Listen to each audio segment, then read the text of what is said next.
Hello guys, today we're back with another fascinating video. This time we're looking at SD cards and USBs. Woo. Roll the intro.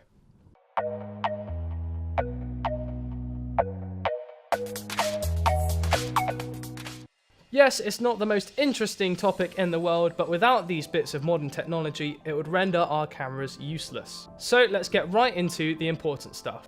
You're going to want an SD card that's class 10. Now you can simply tell this by looking at just the front of your SD card and look for this logo. It's the C with a 10 in the middle.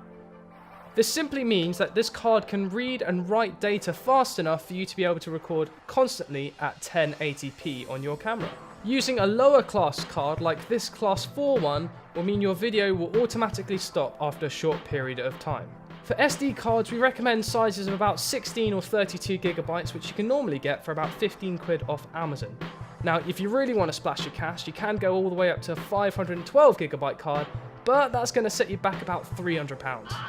The USBs are really important because we're going to be putting our project file, footage, and audio onto them. You're going to want to make sure that it's a USB 3.0. Now, it's quite easy to tell this with most of them as they'll have a blue tip in the connector.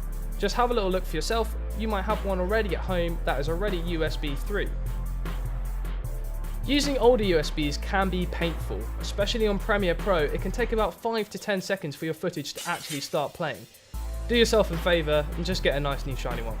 With USBs, it's a little bit different. We recommend a slightly larger size of 64 gigabytes. Again, you can get these off Amazon at a pretty good price.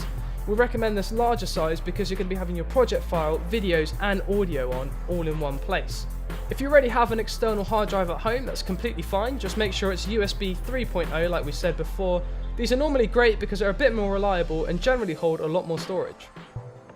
Something we highly recommend is renaming your devices to your student number when you get them. To do this, it's really simple. Just plug it in, navigate to computer, right click and rename device. Like I said, probably your candidate number is the best option here. If you know you're forgetful, this is a must. It will help us track it down if, or shall we say when, you lose your SD/USB, and we can get it back to you ASAP. And that's just about it for this episode. If you've got any questions, feel free to drop us an email or come visit us in the edit suite at any point during the day.